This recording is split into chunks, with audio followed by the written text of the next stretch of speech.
وأولي الأمر منكم فإن تنازعتم في شيء فردوه إلى الله والرسول إن كنتم تؤمنون بالله واليوم الآخر ذلك خير وأحسن تأويلا صدق الله العلي العظيم.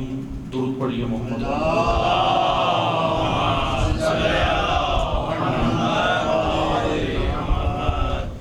تمام حاضرین اپنی عز و سلامتی کے لیے، اہل خانہ کی تمام شرعی حاجات کی بجاوری کے لیے، تمام مقامات مقدسہ کی حفاظت کے لیے، علماء حق کی حفاظت کے لیے، بیماروں کی شفا کے لیے، بے گناہ اسیروں کی رہائی کے لیے، امت اسلامیہ ملت تشیع میں وحدت و اتحاد کے لیے، تمام بے گناہ اسیروں کی رہائی کے لیے، تمام حاضرین کی شرعی حاجات کی بجاوری کے لیے، مملکت پاکستان کے استحکام کے لیے، ظالمین کی نابودی کے لیے، مظلومین کی کامیابی کے لیے اور امام اعظم کے ظہور میں تعجیل کے لیے ایک بار بلند تر محمدی صلوات پڑھیں.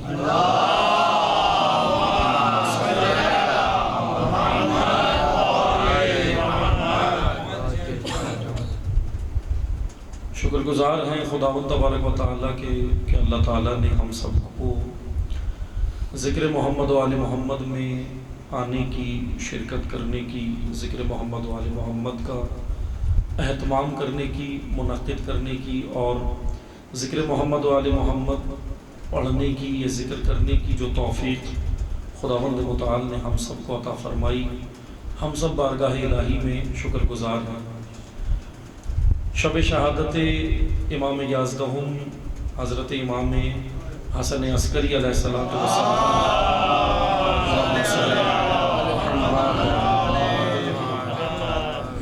اسی لیے میں آپ کی خدمت میں آج کی شب کی مناسبت سے تمام حاضرین کی خدمت میں ہدیہ تعزیت بھی عرض کرتے ہیں اور خصوصاً تعزیت عرض کرتے ہیں ولی اللہ الاعظم حجت خدا حضرت امام زمانہ عجل اللہ فرجہ.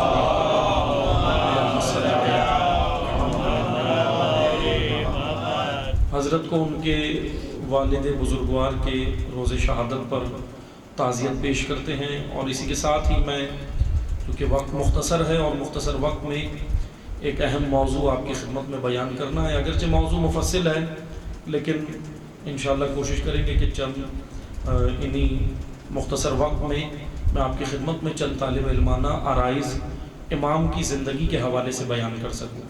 کیونکہ عزیزان محترم، حق یہ بنتا ہے کہ جس امام کا روز شہادت و ولادت ہو اس کا تذکرہ کیا جائے.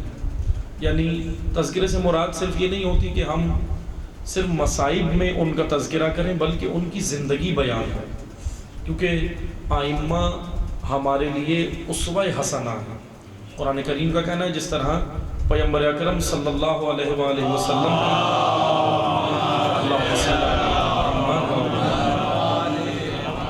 حضور نبی کریم کے بارے میں قرآن کا فرمان ہے کہ ذات رسول اکرم تمام امت اسلامیہ بالخصوص اور عالم بشریت بالعموم، کیا ہے ذات پیغمبر اکرم تمام عالم بشریت کے لیے اسوہ حسنہ ہے، یعنی نمونہ عمل ہیں، رول ماڈل ہیں.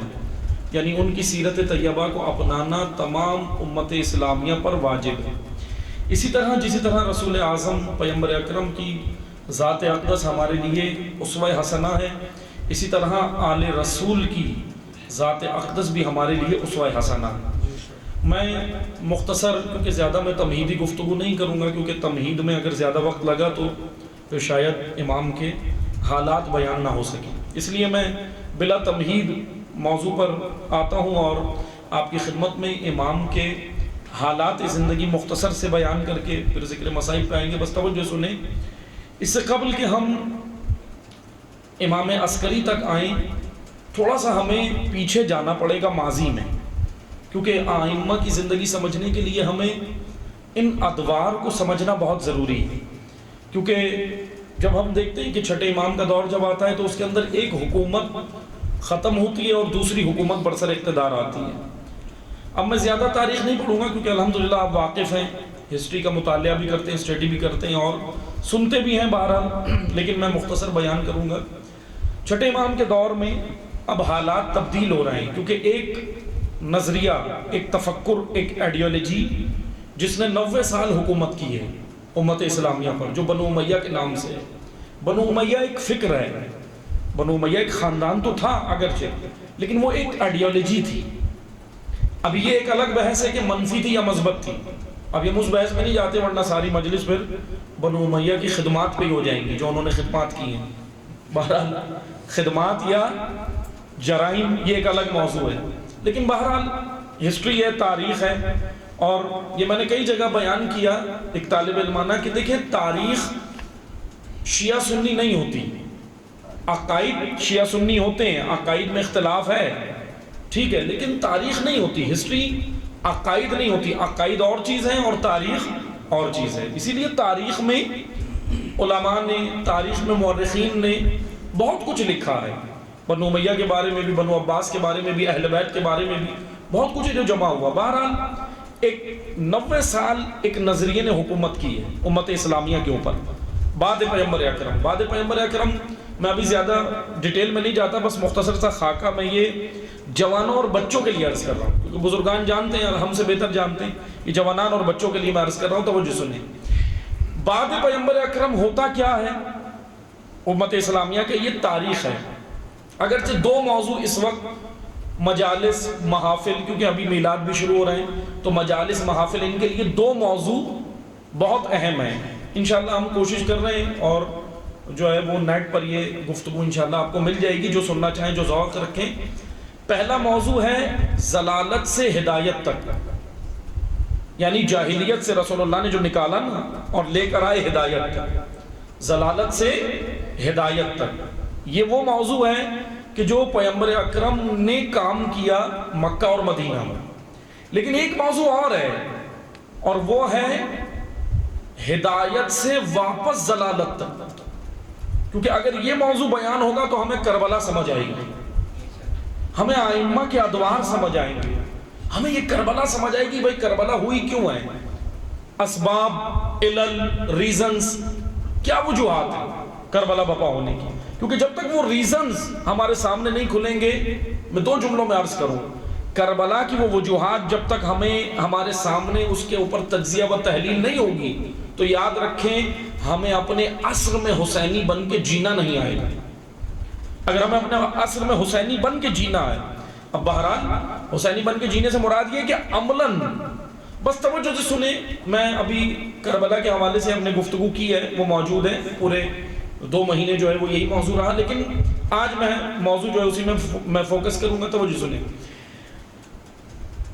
ائمہ کا دور جب شروع ہوتا ہے بعد پیغمبر اکرم، تو ہوتا کیا ہے، مختصر سا میں عرض کروں، پیغمبر اکرم کے بعد امت اسلامیہ واپس اپنی آبائی حالت میں جانا شروع ہوتی ہے۔ یہ تاریخ ہے اسلام کی۔ اب یہ اسلام کے ساتھ ہوا، لیکن میں اس کی زیادہ ڈیٹیل بیان نہیں کر رہا کیونکہ یہ موضوع ایک الگ ہے۔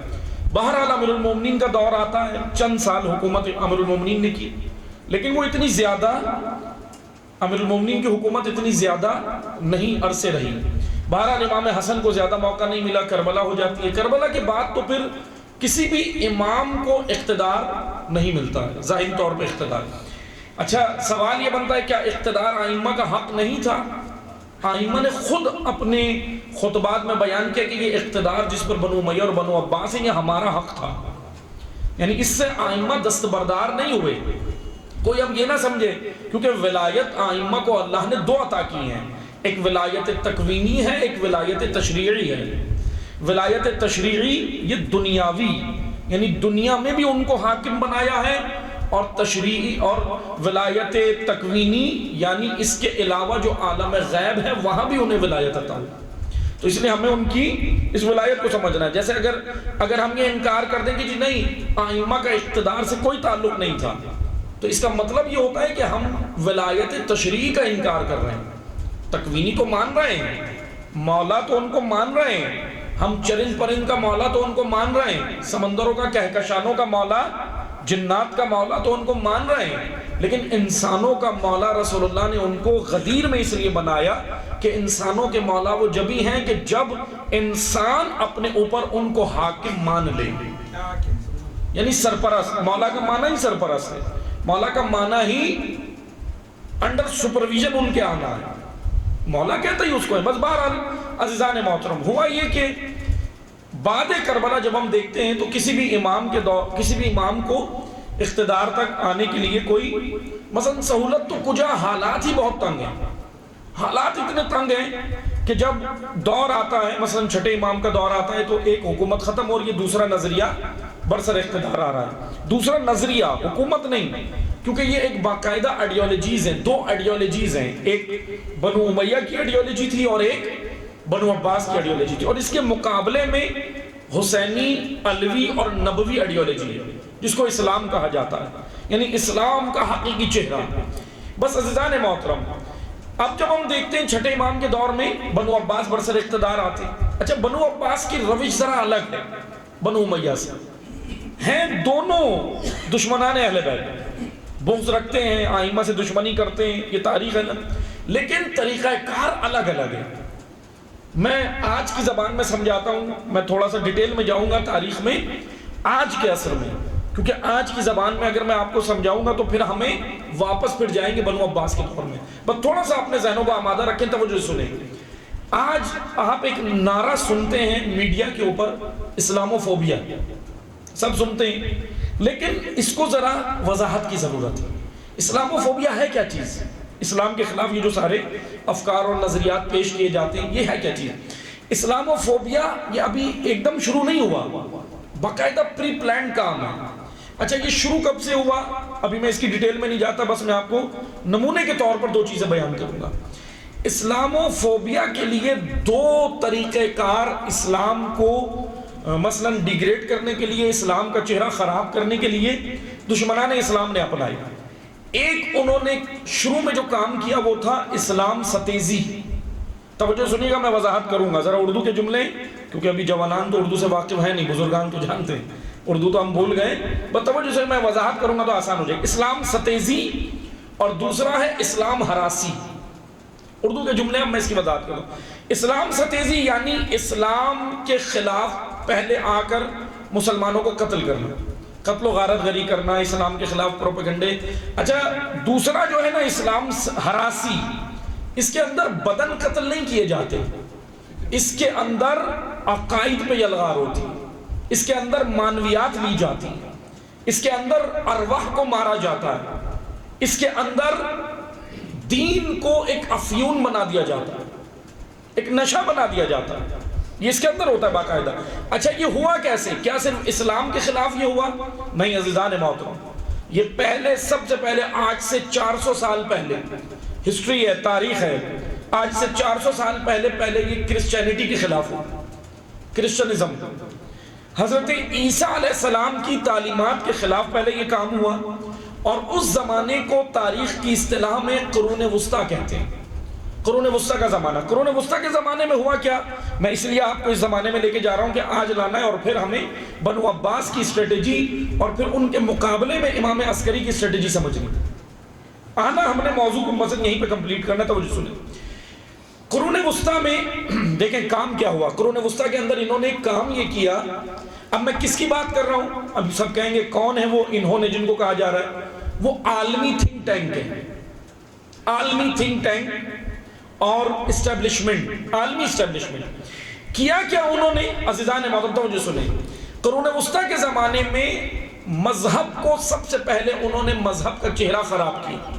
ابھی میں اسلام کی بات ہی نہیں کر رہا، صرف مذہب کی، اب وہ چاہے یہودیت ہو، عیسائیت ہو، اسلام ہو یا دیگر مذاہب ہو۔ قرون وسطیٰ کے زمانے میں انہوں نے سب سے پہلا کام یہ کیا، ایک تھنک ٹینک، عالمی اسٹیبلشمنٹ نے، کہ جتنے بھی مثلا یورپ کے اندر جتنے بھی علاقے تھے، جیسے کہ کرسچن تعداد میں زیادہ ہیں، دنیا میں اس وقت بھی زیادہ ہیں، پہلے نمبر پہ آبادی ہے، دوسرے نمبر پر مسلمان ہیں، لیکن بہرحال ابھی یہ ایک ریشو کے مطابق بعض ماہرین تو یہ کہہ رہے ہیں کہ مسلمان ابھی آبادی میں آگے نکل گئے ہیں۔ بہرحال ابھی یہ بحث نہیں ہے ہماری، بحث یہ ہے کہ قرون وسطیٰ کے زمانے میں ہوا یہ کہ قرون وسطیٰ کے زمانے میں عیسائی جو پادری تھے، مقدس نما لوگ، توجہ سنیے گا، دو جملے میرے سنیے گا، کچھ لوگ مقدس ہوتے ہیں لیکن کچھ کو مقدس بنایا جاتا ہے۔ کس کے لیے؟ بعض حکومتیں بعض لوگوں کو مقدس پیش کرتی ہیں اپنے امور نکلوانے کے لیے، کیونکہ ان کو مقدس بنایا جاتا ہے۔ اچھا، عیسائی پادری جو ہوتے ہیں ان کی حیثیت اپنی قوم میں اسی طرح ہے جیسے علماء کی ہمارے۔ اچھا، قرآن کریم نے حضرت عیسیٰ کا دین کون سا بیان کیا؟ پہلے تو یہ کنفیوژن کلیئر ہو جائے، توجہ سے سنیں۔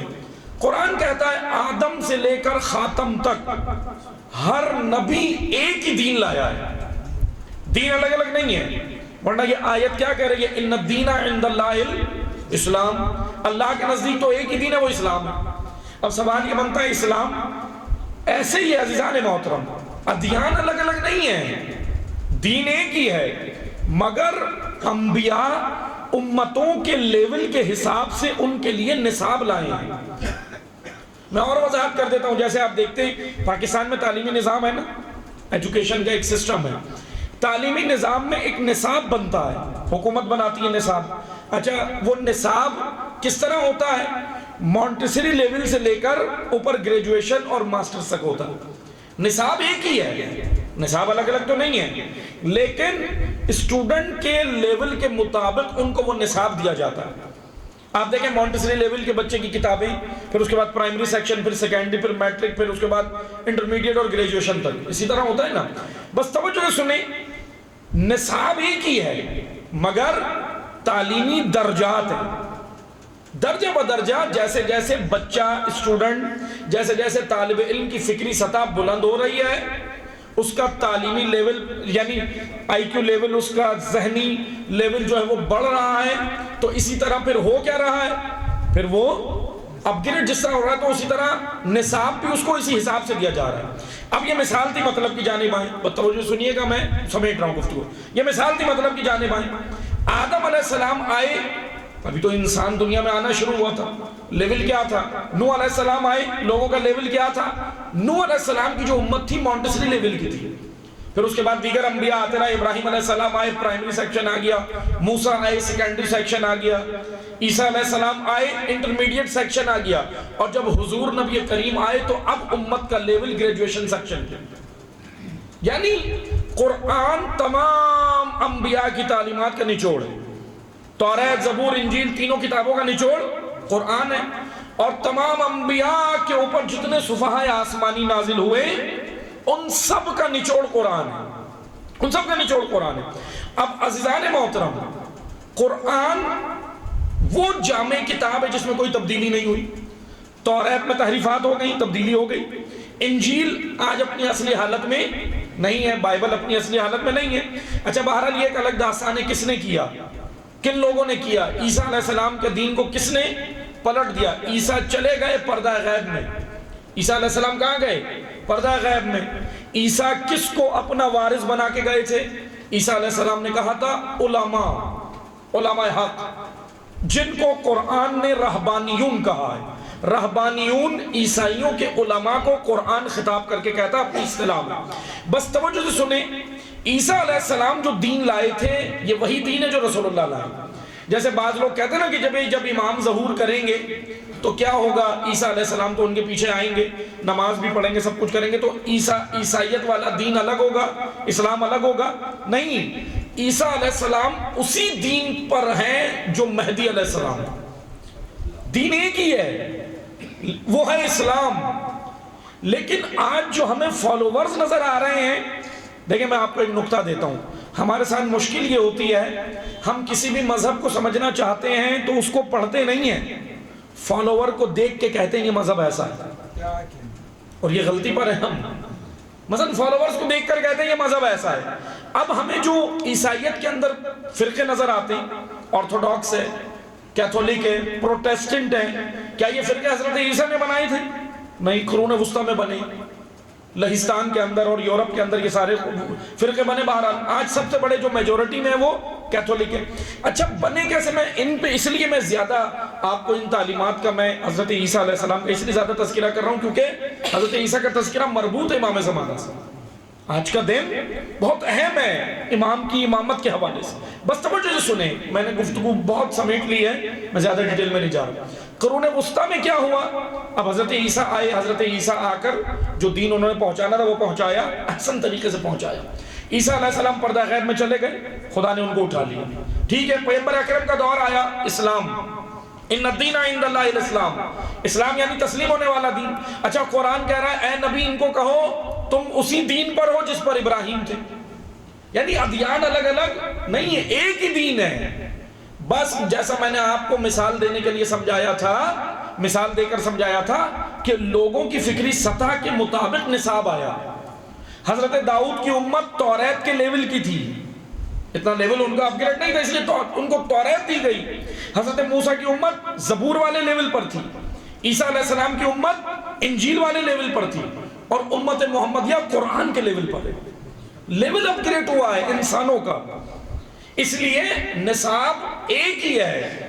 بس وہ تعلیمی معیارات اللہ نے ہر دور کے حساب سے شریعت مقرر کی ہے. شریعت یعنی ان کے قانون، قوانین اور آئین اور کانسٹیٹیوشن. بس توجہ سے سنیں، قرون وسطیٰ میں یہ ہوا، عالمی اسٹیبلشمنٹ تھنک ٹینک نے کام یہ کیا کہ لوگوں کو پہلے دین کا اپنا من پسند چہرہ دکھایا، یعنی متشدد دین، ایکسٹریمسٹ دین. ایسے ایکسٹریمسٹ لوگوں کو، ایکسٹریمسٹ پادریوں کو حکومت میں لا کے انہوں نے بٹھایا کہ جنہوں نے تشدد کیا. اور قرون وسطیٰ کے زمانے میں 3.5 لاکھ سائنٹسٹ قتل ہوئے. میں جوانوں بچوں کے لیے عرض کر رہا ہوں، سائنٹسٹ کا قصور کیا تھا؟ علم دوست لوگ جو ریسرچ کرتے تھے، حکمت کے ساتھ گفتگو کرتے کہتے تھے. اچھا ان کا قصور کیا تھا؟ وہ صرف یہ کہتے تھے جی پادری نے اگر کہہ دیا کہ آج نہیں ستاروں کی خلقت ایسے ہوئی، اور اگر وہ اپنا علمی نظریہ دے اور پادری کے خلاف ہو تو اس کو قتل کر دیا جاتا. یعنی عیسیٰ علیہ السلام کے دین میں سے کیوں نکال لیا؟ سوچو ہی نہیں، لاجک نہیں، بس جو کہہ دیا سیدھے سیدھے چلو. میں اگر آج کی زبان میں کہوں اندھی تقلید، اور توجہ سے سنیں، اندھی تقلید اسلام میں بالکل بھی جائز نہیں ہے. یہ جو ہم فقہی احکام میں کرتے ہیں وہ بھی اندھی تقلید نہیں ہے. اس میں بھی امام عسکری نے معیارات دیے نا. کیا دیے؟ اثنا عشری ہو، بالغ ہو، عالم ہو، لوگوں سے زیادہ علم کو جانتا ہو، مرد ہو، فقیہ ہو. یہ سارے معیارات امام نے دے کر تقلید، جو ہمارے فقہی احکام میں جو تقلید ہے اس کے بارے میں، جو مجتہد کے بارے میں جو ائمہ نے فرامین ہیں، وہ بھی ایسے نہیں کہہ دیا کہ بس کسی کے بھی پیچھے چلو. کہا اس مجتہد کے پیچھے جانے کے لیے بھی اس میں یہ شرائط موجود ہو. اس لیے دین اسلام وہ دین ہے جس کے اندر لاجک ہے. کیوں یہ مجلسیں کیوں ہیں، یہ نماز کیوں ہے؟ بنو امیہ وہ نظریہ ہے جس نے امت سے کیوں نکالا. کربلا کے بارے میں سوال ہی نہ کرو، اس نے کیوں نکال لیا. اور بنو امیہ نے یہ نظریہ پیش کیا کہ دیکھو حسین قتل ہوئے اللہ کی طرف سے تھا، آل رسول اسیر ہوئی اللہ کی طرف سے تھا، یزید نے قتل کیا یزید کا کوئی قصور نہیں اللہ کی طرف سے تھا. یہ نظریہ بنو امیہ کا تھا. اپنی حکومت کو بچانے کے لیے انہوں نے اسلام سے کیوں نکال لیا، حضور کے دین کیوں والا ہے، لاجک والا ہے. اس لیے آپ جوانان ماشاءاللہ، میں آپ جوانان کو یہ عرض کروں گا کہ آپ کے جو فقہ احکام میں مکروہ مباح اور یہ ساری چیزیں بھی ہوتی ہیں نا، اس میں بھی علماء سے پوچھا کریں، اس میں بھی پوچھا کریں. ٹوٹے ہوئے برتن میں مکروہ کیوں ہے؟ اب معذرت کے ساتھ بعض مولوی تو کہہ دیتے ہیں بس تم اللہ کا حکم ہے مان لو، بس ڈانٹ دیتے ہیں نا. لیکن اگر ڈانٹ دے تو سمجھ جاؤ کہ ذرا یہاں جواب نہیں ملے گا، کہیں اور دروازہ بجائیں. لیکن کیوں ہے ٹوٹے ہوئے برتن میں، کیوں ہے مکروہ؟ سائنس نے ریسرچ کی، سائنٹسٹ کہتے ہیں، ماہرین کہتے ہیں کہ بھئی ٹوٹے ہوئے برتن کے اندر جو جھرری ہوتی ہے اس کے اندر سارے جراثیم جا کے بیٹھتے ہیں، اور کوئی بھی کھانے پینے کی شے ڈالتے ہیں وہ ایکٹیو ہو جاتا ہے. آپ کتنا اس کو دھونے میں اس جھرری سے نہیں نکلتا، اور جیسے ہی وہ ایکٹیو ہوتا ہے کھانے پینے کی شے جب آپ منہ کے قریب لے جائیں وہ ایکٹیو ہو کے اس شے میں آتا ہے، منہ میں جاتا ہے. اور دین نے کہا مکروہ ہے، بیمار ہو جاؤ گے. اب دیکھیں مکروہ کی بھی لاجک ہے، واجب کی بھی لاجک ہے، حرام کی بھی لاجک ہے. شراب پینے سے 40 دن تک عبادت قبول نہیں ہو رہی. پیغمبر اکرم نے 1400 سال پہلے کہا، آج میڈیکل نے ریسرچ کر کے بتایا بھائی 40 دن اس لیے کہے تھے کہ مثانے کے اندر شراب کا قطرہ 40 دن رہتا ہے، 40 دن تک وہ نکلتا ہی نہیں ہے. اس لیے تو یہ دیکھیں کتنا خوبصورت دین تھا. یہ دین کس کا ہے؟ حضور لے کر آئے. ائمہ اطہار نے اس دین کو پہنچانے کے لیے زہر قبول کر لیا، تلواریں قبول کر لی، قتل ہو گئے، لیکن اللہ کے دین پر کوئی کمپرومائز نہیں کی۔ یہ ہے سیرت ائمہ۔ اب قرون وسطیٰ میں حضرت عیسیٰ کے دین سے کیوں نکالا اور لا کر ایسے لوگوں کو حکومت میں بٹھا دیا؟ بہرحال مختصر یہ کہ اب ایک نظریہ، اب لوگ پریشان ہو گئے، لوگوں نے کہا بھائی مذہب سے جان چھڑاؤ، دین سے جان چھڑاؤ، ان پادریوں سے ہماری جان چھڑاؤ۔ یورپ نے کہا باقاعدہ، یہ تاریخ ہے 400 سال پہلے کی۔ اچھا پھر جب پہلے سے تیار شدہ لوگ تھے، انہوں نے کہا کہ اب ایک کام کرو، دین کہاں لے کر جاؤ، جتنے بھی چرچ ہیں ان کو شہروں سے باہر بناؤ، پورے ہفتے، پھر جانتے کیا ہوتا تھا کرسچینٹی کے اندر، پورے ہفتے، پیر سے لے کر ہفتے تک، پورے ہفتے آپ دین سے کوئی سروکار نہیں ہے، گناہ کرو، جو بھی کرو، کاروبار کرو، جو بھی کرو، آپ اپنے اصولوں پر کرو، لیکن اتوار کے دن چرچ میں جاؤ، پوپ کے سامنے بیٹھو، وہ آپ کے اوپر وہ باکس بھی لگا ہوتا ہے، چندے کا باکس، اس کے اندر آپ نے پیسے ڈالنے اور وہ آپ کو ہاتھ پھیرے گا، دعا کرے گا، آپ کے گناہ پورے ہفتے کے معاف، پھر آپ منڈے کو دوبارہ نئے سرے سے گناہ شروع۔ یہ باقاعدہ یہ دین کا بیڑا غرق کیا۔ حضرت عیسیٰ کے دین کا بیڑا غرق ایسے ہوا، لیکن کیا یہ نظریات سے امت اسلامیہ محفوظ رہی؟ نہیں، امت اسلامیہ میں یہ نظریات آ گئے۔ المیہ تو دیکھیں نا کہ یہ صرف نظریات وہاں نہیں رہے۔ اچھا ایسا دین جو ہمیں سنڈے سنڈے پسند ہو، مسلمانوں کو جمعہ جمعہ پسند، جمعہ جمعہ دین، ایسے ہی نہیں، ہفتے میں ایک دن دین کا دین۔ عزیزان محترم، دین نماز دین ہے؟ نہیں۔ روزہ دین ہے؟ نہیں، یہ دین نہیں ہے۔ قرآن نے کب نماز اور روزہ کو دین کہا ہے؟ قرآن نے تو کہا ہے یہ عبادتیں دین تک لے جانے کا ذریعہ ہے۔ اب ہم ذریعے کو ہی دین سمجھ لیں، ذریعے کو مقصد تو نہ سمجھے نا، منزل تو نہ سمجھے۔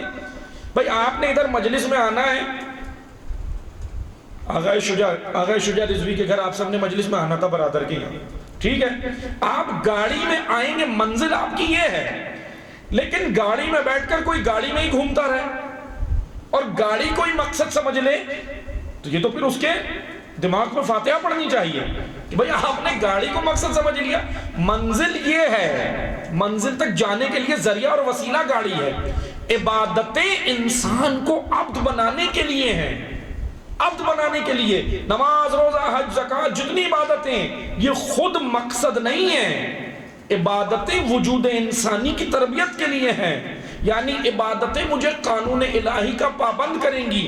5 منٹ مسجد میں آ کر سجدہ کروں گا، یہ پریکٹس ہے۔ پھر جب کاروبار پہ جاؤں تو اللہ کا قانون، گھر میں جاؤں اللہ کا قانون، رشتے بچوں کے کروں تو قانون الہی پر، معیارات قرآن پر۔ اگر معیارات قرآن میں پوری زندگی میں امپلیمنٹ کروں گا تو اس کا مطلب میں نے دین پر عمل کیا۔ اب ورنہ میں اگر نماز پڑھ کر باہر جاؤں، قانون ویسٹرن کنٹریز کا ہے میرے پاس، قانون آسٹریلیا کا ہے، قانون امریکہ کا ہے، زندگی گزارنے کا طرز تو ہم نے لیا ہے نا کہیں سے۔ آپ مجھے بتائیں لیا یا نہیں؟ بھئی بر صغیر کی زمین ہے تو اپنی خود بھی ہماری کلچرل زمین ہے۔ زندگی گزارنے کا طرز قرآن ہے عزیزان محترم، کلچر نہیں، دین۔ دین تو آیا ہی نفاذ کے لیے۔ اب ہوا کیا، قرون وسطیٰ کے زمانے میں ان سے یہ دین نکل گیا ان کے ہاں سے دین۔ اب ان کو دین یہی پسند تھا کہ پورا سال پورا ہفتہ جو کرنا ہے کرو، اتوار کو صرف عبادت کا دن ایک۔ اب توجہ سے سنیں، یہ تو ہو گیا، لیکن ایک نظریہ اس وقت بنا تھا، یہ 400 سال پہلے، جو آج جا کے بہت عام ہو گیا۔ اس نظریے اور اس سوچ کا نام کہ دین آپ کی زندگی سے باہر نہ جائے، دین رہے، لیکن دین اتنا رہے کہ مسجد، امام بارگاہ، عزا خانے میں اور چرچ میں اور کلیسا میں دین، باقی پوری زندگی میں دین نہیں۔ اس نظریے کو عالمی اسٹیبلشمنٹ کی اصطلاح میں سیکولرزم کہتے ہیں۔ سیکولرزم فریڈم نہیں ہے۔ یہ جوانان توجہ سے سنیں، کیونکہ ہمیں الجھا دیا گیا نعروں کے اندر، اچھے نعروں کے اندر۔ فریڈم آزادی کو کہتے ہیں، سیکولرزم دین سے آزادی کو کہتے ہیں، مذہب سے آزادی کو۔ یعنی سیکولر اس کو نہیں کہتے کہ آپ کو انسانی حقوق دیے جائیں گے، ایسا نہیں ہے۔ سیکولر یعنی آپ کے روزمرہ روٹین کے جو زندگی ہے اس میں دین نہ ہو، کیونکہ اس دین کے ساتھ آپ ترقی نہیں کر سکتے۔ یہ کام قرون وسطی میں عیسائیت کے ساتھ ہو گیا، اب یہ کام امت اسلامیہ کے ساتھ ہوا۔ عزیزان محترم، یہ کام کس نے کیا تھا؟ آئیں اس نظریے کے خلاف، یہ تو ابھی 400 سال پہلے عیسائیت کے ساتھ ہوا، پھر امت اسلامیہ کے ساتھ اب ہو رہا ہے، لیکن 1400 سال پہلے اس نظریے کے خلاف، یعنی یہ نظریہ اس وقت نام سیکولرزم نہیں تھا، آپ کو یہ نہ سمجھے امام کے دور میں سیکولرزم کوئی نام تھا، نام نہیں تھا، لیکن افکار ہو بہو بنو عباس کے یہ تھی۔ امام عسکری نے اس کے خلاف جہاد کی۔ اب آئیں توجہ سے سنیں، میں مختصر بیان کر رہا ہوں امام عسکری کی زندگی۔ امام عسکری نے 2 محاذ پہ جہاد کیا ہے۔ 2 طرح کے امام عسکری کے سامنے محاذ تھے، ایک بیرونی، ایک اندرونی۔ بیرونی ایکسٹرنل، اندرونی انٹرنل، یہ تمام ایشوز امام عسکری کے سامنے۔ بیرونی یہ تھا کہ یہود و نصارہ نے، ملحدین نے اسلام پہ یلغار کی، توحید، توحید، نظریہ رسالت پہ یلغار۔ امام عسکری ان سے مناظرے کر رہے ہیں، علمی مناظرے نظر آتے ہیں نا امام کی زندگی میں، امام مناظرے کر رہے ہیں۔ انٹرنل ایشو جو کیا تھا، وہ کیا تھا؟ انٹرنل ایشو تشیع کے اندر، شیعہ کے اندر فرقے بن گئے۔ یہ بڑا جہاد تھا امام عسکری کے لیے۔ کیا ہوا؟ تشیع کے اندر ایک فرقہ بنا، فرقہ واقفیہ۔ یہ چھٹے امام کے بیٹے تھے جناب اسماعیل، جو ان کی زندگی میں انتقال کر گئے تھے، لیکن ان کے فالوورز نے، اسماعیل نے نہیں کہا تھا کہ میں امام ہوں، ان کے فالوورز نے انہی پر وقف کیا۔ وقف کرنے والوں کو واقفیہ کہا جاتا ہے۔ یہ یہیں پہ رک گئے اور انہوں نے کہا کہ اسماعیل جو ہیں، ان کے فالوور نے جب وہ دنیا سے چلے گئے، انتقال کر گئے، امام صادق نے جنازہ ان کا روک روک کے لوگوں کو دکھایا کہ بھائی یہ دیکھو یہ اسماعیل ہے۔ امام کو پتا تھا کہ یہ بعد میں فتنہ گری کریں گے، امامت کے مقابل کھڑے ہوں گے، لیکن ان کے فالوورز نے بعد میں یہ نعرہ لگایا کہ بھائی وہ جو اسماعیل تھے وہ امام مہدی تھے، وہ پردہ غیب میں گئے ہیں، انتقال نہیں ہوا۔ اور امام کاظم کو انہوں نے امام نہیں مانا۔ یہ فرقہ واقفیہ تھا۔ اس سے پہلے چوتھے امام کے دور سے فرقہ کیسانیہ بنا ہوا تھا، وہ چلا آ رہا تھا، لیکن وہ اتنا زیادہ مضبوط نہیں ہوا تھا۔ فرقہ واقفیہ چھٹے امام کے دور میں بننا شروع ہوا، 11ویں تک آ کر مضبوط تھا، جڑیں پکڑ گیا تھا۔ اچھا، یہ جتنے آئمہ کے مقابلے میں جتنے لوگ امامت کا دعویٰ کرتے تھے اور جتنے ان کے فالوورز فرقہ بناتے تھے، سب کو بنو عباس سپورٹ کرتے تھے۔ حکومتی مشینری باقاعدہ، طاقت۔ آپ مجھے بتائیں نا، اگر کوئی حکومت کسی کو سپورٹ کرے تو اس کے لیے ساری سہولیات ہوتی ہیں۔ سب سے اہم کام جب حکومت کسی کا ذہن بناتی ہے تو کیا کرتی ہے؟ میڈیا حکومت کے انڈر ہوتا ہے، میڈیا کے ذریعے ذہن بناتی ہے نا۔ اس وقت کے میڈیا راوی تھے، راویان۔ کتنے ایسے راوی ہیں حدیثوں کے جو بنو عباس کی ایما پر آئمہ کے نام سے حدیثیں نقل کرتے تھے، جھوٹی روایات، جس میں ایک مغیرہ نام ہے۔ مغیرہ نے خود اعتراف کیا، توجہ سے سنیے گا، تشیع توجہ سے سنیں۔ مغیرہ نام ہے، چھٹے امام کے دور میں یہ شاگرد امام کی مجلسوں میں آ کے بیٹھتا تھا، لیکن ذرا اندر سے یہ امام کے ساتھ نہیں تھا۔ اس نے 4000 حدیثیں امام صادق کے نام سے گڑی ہیں جھوٹی۔ اس نے اعتراف بھی کیا۔ آئمہ یہی مذمت کرتے تھے ان کی، آئمہ یہی کہتے تھے۔ جب 10ویں امام کا دور آیا، 9ویں اور 10ویں امام کا دور تو اتنا کٹھن ہو گیا کہ ان کو تو سامرا لے گئے، نظر بند کر دیا۔ 8ویں امام کو پھر بھی تھوڑا موقع ملا، لیکن 8ویں امام کو یہ مدینہ میں نہیں رہنے دیا، خراسان لے گئے۔ بہرحال 9ویں اور 10ویں امام کا دور جب آتا ہے، میں جلدی پڑھ رہا ہوں کیونکہ ہر ایک امام کی زندگی کھلے گی تو پھر ہماری کنفیوژن کلیئر ہوگی۔ 9ویں 10ویں امام کے دور میں آپ دیکھتے ہیں نا، 9ویں امام کے سارے مناظر توحید پر ہیں۔ 9ویں امام کی زندگی میں جب ہم دیکھتے ہیں، مناظرے لوگوں سے کر رہے ہیں توحید پر، کیونکہ اتنی سخت یلغار یہود و نصارہ کی تھی نظریہ توحید پر، مسلمانوں کے عقائد پر۔ 10ویں امام کا دور آتا ہے تو اندر تشیع کے اندر جو فرقے ہیں اس کے اوپر 10ویں امام کی حدیث زیادہ نظر آتی ہیں، 10ویں امام کی حدیث زیادہ نظر آتی ہے، فرقہ واقفیہ۔ اور ایک اور چیز سنیں توجہ سے، 11ویں امام کے دور میں ایک اور فرقہ بنا، وہ تھا فرقہ جعفریہ۔ فرقہ جعفریہ نہیں، وہ جو ہم ہیں وہ نہیں، فرقہ جعفریہ۔ یہ کون تھے؟ یہ امام عسکری کے سگے بھائی ہیں جعفر، ان کے فالوور نے یہ فرقہ بنایا تھا۔ یعنی خود امام کے سگے بھائی ہیں جعفر، ان کے فالوور نے یہ فرقہ بنایا تھا. بس عزیزان محترم توجہ سنیں، میں سمیٹ کر مسائل پہ آ رہا ہوں. ائمہ کو کیا چیز درکار تھی اتنے کٹھن دور میں؟ توجہ سے سنیں، میں ایک حدیث سنا کے ذکر مسائل پہ آ رہا ہوں. نہج البلاغہ میں امیر المومنین علی بن ابی طالب علیہ الصلوۃ والسلام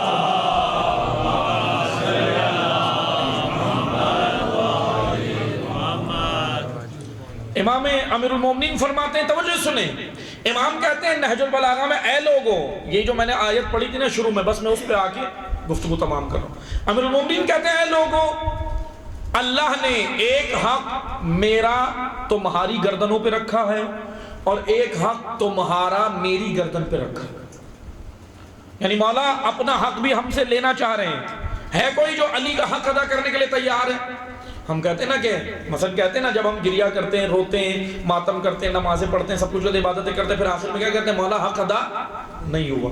آئیں حق ادا کرنے کا طریقہ بتا رہا ہوں، میں نہیں بتا رہا، مولا علی خود بتا رہا کہ حق ادا اگر تم نے کرنا ہے تو آؤ میں طریقہ بتاتا ہوں. امیر المومنین نے کہا کہ سنو اے لوگوں، اے میرے چاہنے والوں، اے لوگوں، وہ حق جو میری گردن پر، مولا علی کہہ رہے ہیں جو میری گردن پر تمہارا حق ہے وہ یہ ہے. اچھا یہ حق رکھے کس نے؟ امیر المومنین نے کہا یہ دونوں دو طرفہ حقوق ہیں، ایک طرفہ نہیں ہے.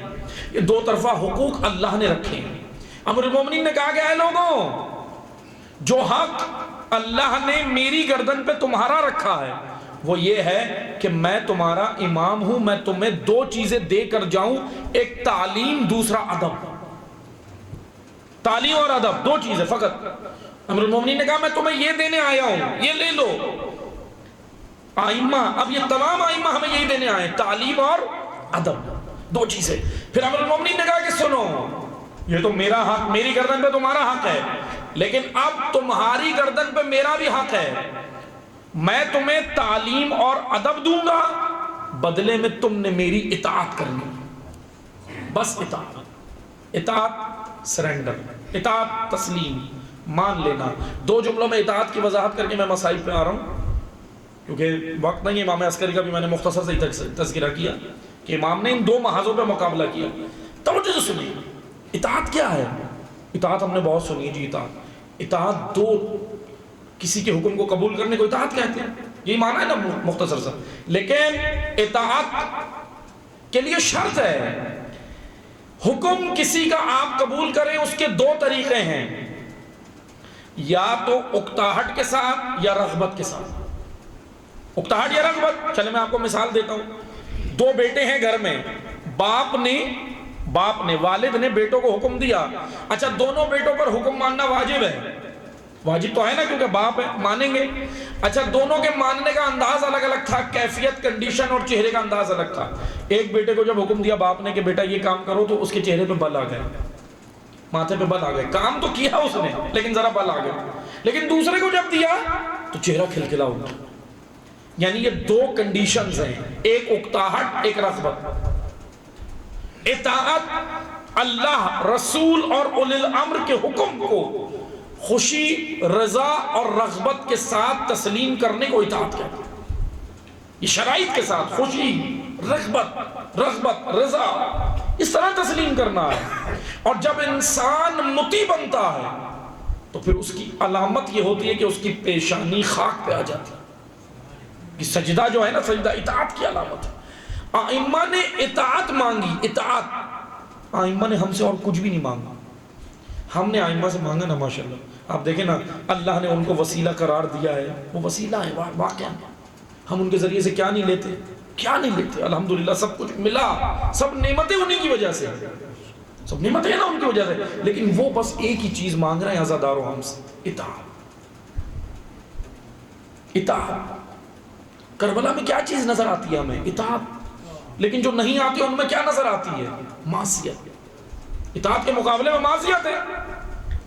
ائمہ کیوں اتنی مظلومانہ زندگی گزارتے ہیں؟ معذرت کے ساتھ صرف ہم بنو عباس کے قاتلوں پہ تو لعنت کر کے چلے جاتے ہیں، لیکن کون لوگ تھے جن کی وجہ سے امام عسکری سامرا میں رہے، نظر بند رہے؟ اور سن سکیں گے امام عسکری کتنے مظلوم امام ہیں. امام عسکری اتنے مظلوم امام ہیں کہ زندگی میں ایک بار بھی اپنے حج کے لیے نہیں جا سکے. امام عسکری نے حج نہیں کیا پوری زندگی. سارے ائمہ پھر بھی چلے گئے کٹھن دور میں بھی، لیکن مظلوم ہیں امام زمانہ کے بابا، حج پہ نہیں گئے اپنے واجب، کیونکہ اتنا نظر بند کر دیا تھا، شکنجوں میں رکھا تھا۔ 28 سالہ زندگی فقط جوانی میں، بڑی جوانی میں زہر دیا جاتا ہے۔ امام عسکری کیا مانگ رہے تھے؟ امت سے کیا مانگ رہے تھے؟ اطاعت۔ اچھا محب تو تھے، بس 2 جملوں میں سن لیں، محب جو آئمہ سے محبت کرے وہ محب ہوتا ہے، لیکن جو محب کے بعد اطاعت بھی شروع کر دے وہ شیعہ بن جاتا ہے، کیونکہ شیعہ مطیع کو کہتے ہیں، شیعہ عملی طور پر امام کے پیچھے چلنے والے کو کہتے ہیں۔ یہ فرق میں نہیں رکھ رہا عزیزان محترم، یہ فرق ائمہ نے رکھا ہے۔ آپ دیکھ لیں، آپ حدیث کتاب میں خود پڑھتے ہیں، شیعتنا و محبینا پڑھتے ہیں نا حدیث کتاب میں، جب ہمارے شیعہ اور محب جمع ہو۔ اب سوال ہو سکتا ہے بھائی شیعہ الگ کیوں، محب الگ کیوں؟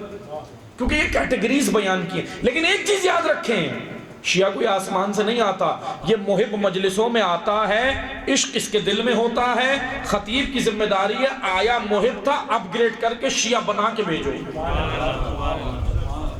یہاں پڑھنے والے کی ذمہ داری ہے آیا تھا محب بنا کے شیعہ بھیجنا، اس کے وجود میں ائمہ کا کلام اتارنا، سنانا نہیں ہے، اتارنا ہے، اور اترے گا جب نکلے گا یہاں سے، جب نکلے گا ہی زبان سے تو پھر کان میں جائے گا، لیکن جب دل سے نکلے گا تو دل میں جائے گا۔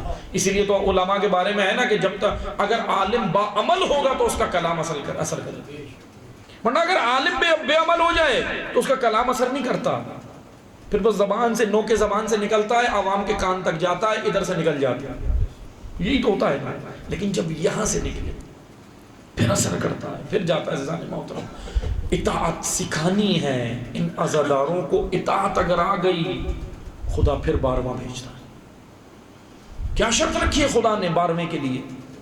کیا شرط رکھی ہے عزیزان محترم؟ شرط، ظہور کی شرط ہمیں معلوم ہونی چاہیے، ظہور کی علامت نہیں، علامتیں تو بہت ساری ہیں، علامتیں دیکھیں پوری ہو گئی، بہت ساری ہو گئی نا، ہماری نگاہیں ہیں سری لنکا پہ ہے، یمن پہ ہے، ادھر ہے ادھر ہے، بہت ساری جگہوں پہ ہے نا، علامتیں روایات میں ذکر ہوئی ظہور کی بہت ساری، پوری ہو گئی۔ عین ممکن ہے بہت ساری علامتیں پوری ہو جائیں پھر بھی ظہور نہ ہو، کیونکہ اللہ نے ظہور کے لیے علامتوں پہ انحصار نہیں کیا، اللہ نے ظہور کے لیے تقاضے پورے کرنے کو کہا۔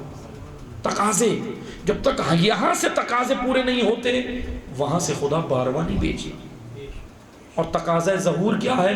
تقاضا ظہور ہے اطاعت، اطاعت، اپنے وجود، اپنے گھر، اپنے قریہ، اپنے محلے، اپنے معاشرے اور سوسائٹی کو امام کے لیے تیار کر، یہ ہے ظہور کی شرط۔ بس عزیزان محترم، اطاعت ائمہ نے مانگی، اطاعت، اور اطاعت نہیں، مطیع نہیں ملے، بہت کم ملے۔ آپ دیکھ لیں، میں اگر شروع سے بیان کروں نا اور امام عسکری تک آؤں تو آپ دیکھ لیں زہرا نے باہر نکل کے کیا مانگا تھا، آپ مجھے بتائیے، سیدہ نے کیا تقاضا کیا تھا؟ بعد رسول سیدہ نے جب دروازے بجائے تھے نا صحابہ کے، رات کی تاریخی میں گئی تھی امیر المومنین کے ساتھ، کسی کو بھی دروازہ بجا کے نہیں کہا کہ فدق کی گواہی دو، آ کے کہا تھا غدیر کی گواہی دو، یعنی اطاعت۔ تم اپنا مولا بھول گئے، اور اگر امت اطاعت بھول جائے تو نقصان کیا ہوتا ہے؟ نقصان یہ ہوتا ہے سیدہ کا دروازہ چلتا ہے، یہ کم نقصان ہوا۔ اللہ، اور سن سکیں گے کلیجہ تھام کے سننا، اگر ہم اطاعت بھول گئے نا تو زہرا کی پسلیاں ٹوٹ جاتی ہیں، محسن شہید ہو جاتا ہے، کیونکہ اطاعت، محب بہت تھے، مطیع نہیں تھے۔ اگر محب ہوں اور مطیع نہ ہو نا تو امیر المومنین کا سر مسجد کوفہ میں زخمی ہوتا۔ علی رو کر کہتے ہیں، ابن ملجم سے کہتے ہیں کہ ہمیں تیرا اچھا امام نہیں تھا؟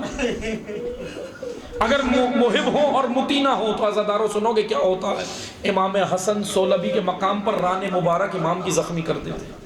اگر محب ہو اور مطیع نہ ہو، نہ اطاعت کرنے والے کم ہو، محب زیادہ ہو، تو امام حسین 3 دن کی بھوک پیاس میں کر دیتے۔ اجرکم اللہ، آل رسول کے ہاتھوں میں رسیاں بن جاتی ہیں۔ کیوں بندی رسیاں؟ کوفہ والے محب تھے، مطیع نہیں بنے، رسیاں بن گئی ہاتھوں میں آل رسول کی۔ اگر محب ہوں اور مطیع نہ ہوں تو 14 سال موسی کاظم قید میں، اجرکم اللہ۔ کتنا مظلوم امام ہے، آپ مجھے بتائیں امام قاسم کتنے مظلوم ہیں کہ پل دجلہ پہ لاشا رکھا، مزدوروں نے اٹھایا آگے۔ کتنے مظلوم ہیں امام قاسم۔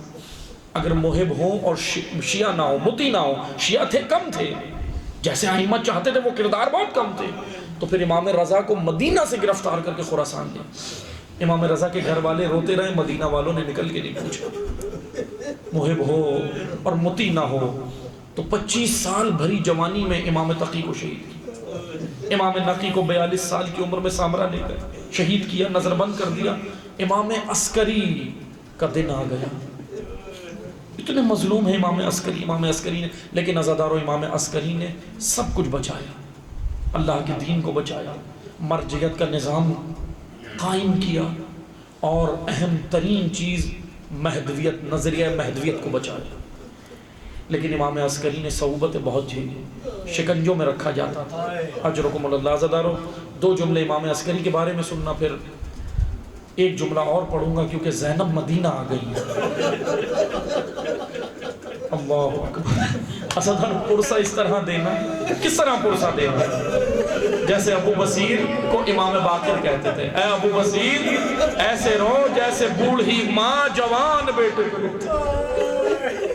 اجرکم اللہ۔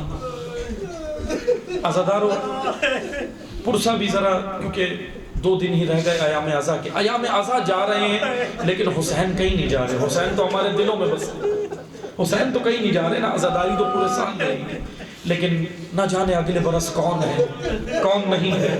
بس پرسہ اس طرح دینا زہرا کو، اور آج تو پرسہ آپ نے امام زمانہ کو دینا ہے، امام زمانہ کو دینا ہے۔ زیارت ناہیہ میں جو امام روتا ہے اس کو پرسہ دینا ہے۔ بس عزادارو 2 جملے سننا۔ امام عسکری کا وقت شہادت آیا، زہر اثر کر گیا، زہر اثر کر گیا۔ جب قے ہوتی تھی نا، وہی جو امام حسن کی حالت تھی، وہی حسن عسکری کی حالت تھی۔ کیا حالت تھی؟ جب قے ہوتی تھی نا، قے نہیں آتی تھی، جگر کے ٹکڑے نکل آتے تھے۔ اللہ اکبر، اللہ اجرکم اللہ۔ بس 2 جملے سننا، 2 جملے سننا، تابوت برآمد ہو گئے، جگر کے ٹکڑے امام عسکری کے نکل آتے تھے۔ امام عسکری کی شہادت ہوئی۔ امام عسکری دور بہت کٹھن ہے، امام زمانہ اس وقت بہت کم سن ہے، 5 سال کے، غالباً 5 سال کے ہیں، کم سن ہے۔ امام زمانہ نے غسل دیا، بابا کو غسل دیا۔ امام زمانہ نے خود آگے بڑھ کے جنازہ پڑھایا۔ تدفین میں امام زمانہ نہیں آ سکے، مظلوم امام زمانہ بابا کی تدفین میں نہیں آ سکے، لوگوں نے حملہ کرنا شروع کیا۔ اللہ نے ان کو اپنے اذن سے اٹھایا، پردہ غیب میں گئے۔ لیکن مظلوم امام ہے امام زمانہ، کتنے مظلوم ہیں کہ امام اپنے بابا کی تدفین میں نہیں آئے، لیکن آئے نا، غسل دیا، کفن دیا۔ لیکن مظلوم ایک اور بیٹا مظلوم ہے زدہ، اس بیٹے کا نام سید سجاد ہے۔ وہ تو اتنا مظلوم ہے کہ جب 11 محرم گزرنے لگا نا کربلا سے، تو کہتا ہے بابا معاف کرنا، اسیر ہو گیا ہوں۔ خدا کسی بیٹے پہ یہ منظر ڈالا جو سید سجاد پہ تھے۔ بس عزادارو 2 جملے سننا، 2 جملے سننا۔ امام عسکری کی تدفین ہوئی، لیکن امام عسکری کس پہ روتے تھے؟ سنو گے عزادارو؟ امام عسکری پہ آپ رونے آئے ہو، امام باقر پہ آپ روتے ہو، امام صادق پہ آپ روتے ہو، امام عسکری پر ہم رو رہے ہیں۔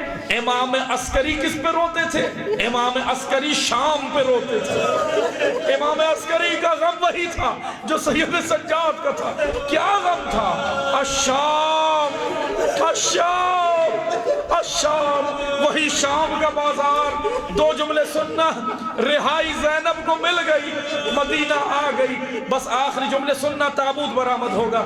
اجرکم اللہ۔ عزادارو جب زینب قبر نبی میں پہنچی نا، راوی کہتا ہے 2 منظر ایسے تھے، مجھے ایسا لگتا تھا قبر نبی ہل کر رہ گئی، مدینہ میں لرزہ آیا۔ کہا کیا منظر تھا؟ کہا علی کی بیٹی قبر نبی پر آ کر بین کرتی ہے، گریا کرتی ہے اور کہتی ہے نانا عباس کے بازوؤں کا پرسہ، نانا علی اکبر کے کلیجے کا پرسہ، نانا علی اصغر کے گلے کا پرسہ۔